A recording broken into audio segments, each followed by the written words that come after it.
Hi fellow social workers. இன்றைக்கி arrays academy social work டாபிக்ஸில் நம்ம பார்க்க போகிற டாபிக் வந்து difference between professional and social relationships. இது வந்து ஜென்ரலாக ஒரு கவுன்சிலர் ஆகட்டும், சோஷியல் ஒர்க்கர் ஆகட்டும், ப்ரொஃபஷ்னலாக நம்ம வந்து ரிலேஷன்ஷிப் எப்படி இருக்கணும், சோஷியல் ரிலேஷன்ஷிப் எப்படி இருக்கும், அதோட டிஃப்ரென்ஸ் தான் நம்ம பார்க்க போகிறோம். ஸோ இதை வந்து நம்ம வந்து 5 திங்ஸாக நம்ம வந்து டிஃப்ரென்ஷியேட் பண்ணலாம். ஒன்று வந்து டியூரேஷன்.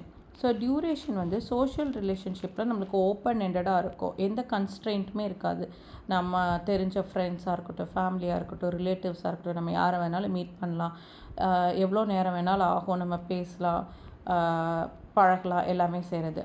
பட் ப்ரொஃபஷ்னல் ரிலேஷன்ஷிப் பார்த்திங்க அப்படின்னு சொன்னால், கிளைண்ட்டோட ப்ராப்ளம் எப்போ நம்ம வந்து ஹெல்ப் பண்ணிட்டோம், அதுலேருந்து அவங்க வெளியில் வர்றதுக்கு பண்ணிட்டாங்கன்னா அந்த இடத்துல வந்து நம்ம அந்த ரிலேஷன்ஷிப் ஸ்டாப் பண்ணிடணும்.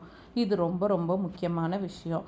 ஏன்னா கிளைண்ட் அண்ட் சோஷியல் ஒர்க்கருக்குள்ள ரிலேஷன்ஷிப் வந்து ப்ரொஃபஷ்னலி இருக்கணும். அந்த டியூரேஷன் வந்து it should end when the problem is solved. Next வந்து டைம் சோஷியல் ரிலேஷன்ஷிப்பில் not limited. Each and every phase of லைஃப்பில் நம்ம சோஷியலி ஒவ்வொருத்தருங்க கூட பழகிட்டே இருப்போம், அதுக்கு லிமிட்டே கிடையாது. இங்கே வந்து it's sure and தரோலி it is limited only.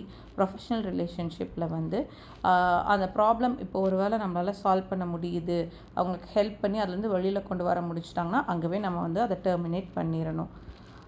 Place, நம்ம எங்கெல்லாம் சோஷியலி நம்ம எல்லாருக்கூட பழகுவோம், ஒரு ஸ்கூல் ஆகும், வீடு, ஸ்கூல், தென் தியேட்டர், அவுட்சைட் எனி செட்டிங், இல்லை நம்மளோட வீடு இன்சைட், இதெல்லாமே சோஷியல் ரிலேஷன்ஷிப், நமக்கு தெரிஞ்சவங்க கூட பழகிற இடம்.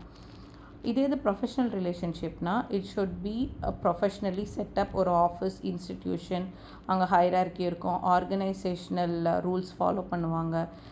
ஸோ அந்த மாதிரி இடத்துல தான் இந்த ரிலேஷன்ஷிப் வந்து client and worker, social worker relationship இருக்கணும். நெக்ஸ்ட் வந்து ஃபோக்கஸ்.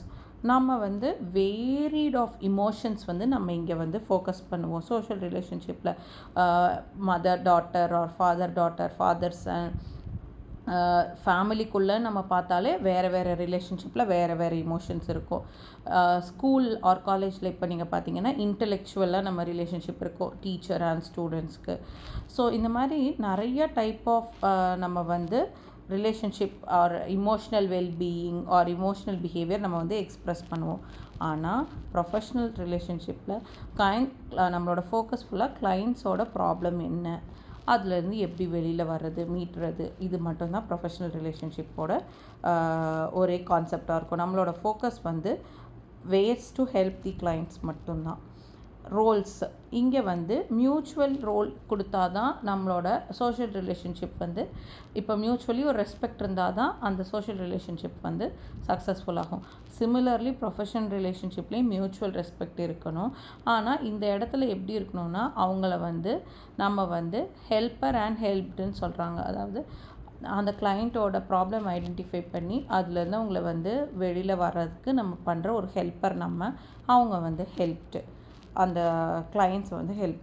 ஸோ தரோலி ப்ரொஃபஷ்னல் ரிலேஷன்ஷிப்க்கும் சோஷியல் ரிலேஷன்ஷிப்க்கும் என்ன டிஃப்ரென்ஸ் அப்படின்னு சொல்லி நம்ம வந்து இந்த வீடியோவில் பார்த்தோம். இது வந்து ஒரு 5 டிஃப்ரென்சஸ் வந்து கொஞ்சம் ப்ராட் ஸ்பெக்ட்ரமில் கொடுத்துருக்காங்க. இன்னும் நம்ம டீட்டெயிலாக பார்க்குறப்போ எப்படி இருக்கும் அப்படின்னு சொன்னால், அந்த ரிலேஷன்ஷிப் அங்கேயே எண்ட் பண்ணிடணும், ப்ரொஃபஷ்னலாக இருக்கணும். அதாவது இதை நான் திருப்ப ஏன் ப்ரொஃபஷ்னலாக சொல்கிறேன் அப்படின்னா, ஒரு சோஷியல் ஒர்க்கர் வந்து அவங்களோட பர்சனல் ப்ராப்ளம்ஸை வந்து கோட் பண்ணி இல்லை அவங்களோட பர்சனல் எக்ஸ்பீரியன்ஸை கோட் பண்ணி நம்ம வந்து கிளைண்ட்ஸ்க்கு ஹெல்ப் பண்ணுறப்போ அது வந்து ஒரு ப்ராப்பரான செட்டிங்கில் நடக்கிற விஷயமா இருக்காது. இப்போ வந்து இமோஷ்னல் ஸ்ட்ரெஸ் ஆர் டிஸ்ட்ரெஸில் யாரோ ஒரு கிளைண்ட் வராங்க அப்படின்னு சொன்னால், அவங்க சோஷியல் ரிலேஷன்ஷிப்பில் பக்கத்து வீட்டு ஆண்டிக்கிட்ட நம்ம வந்து வீட்டில் இருக்கவங்க கிட்ட பேசுகிற மாதிரி, எனக்கும் சின்ன வயசில் இப்படி தான் இருந்துச்சு, நீங்கள் இப்படி தானே தப்பு பண்ணீங்க, அதனால தான் உங்களுக்கு இப்படி வருது அப்படின்னு சொல்லி பர்சனல் லைஃப்பில் இருக்க அனெக்டோட்ஸோ கோட்ஸோ எடுத்து பேசுகிறதோ, இல்லை கிளைண்ட்டை வந்து டார்கெட் பண்ணி நீங்கள் இது முன்னாடி பண்ணியிருக்கீங்க அதனால தான் உங்களுக்கு இப்படி நடக்குது, இந்த மாதிரி பேசுகிறது வந்து சோஷியல் ரிலேஷன்ஷிப்பில் நடக்கும்.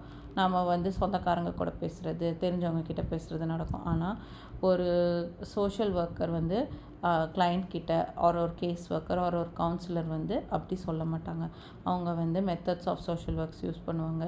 எப்படி அவங்களுக்கு நம்ம அதில் ஹெல்ப் பண்ணணும், தெரப்பீஸ் யூஸ் பண்ணலாம், இல்லை டூல்ஸ் யூஸ் பண்ணலாம், டெக்னிக்ஸ் யூஸ் பண்ணி நம்ம வந்து அவங்கள அதிலேருந்து வெளியில் கொண்டு வர ஹெல்ப் பண்ணணும். ஸோ இந்த டைம் வந்து நம்ம இந்த டாபிக் பார்த்துருக்கோம். உங்களுக்கு இதில் ஏதாச்சும் கொஸ்டின்ஸ் இருந்தால் நீங்கள் வந்து கமெண்ட்ஸில் கேட்கலாம். தேங்க்யூ.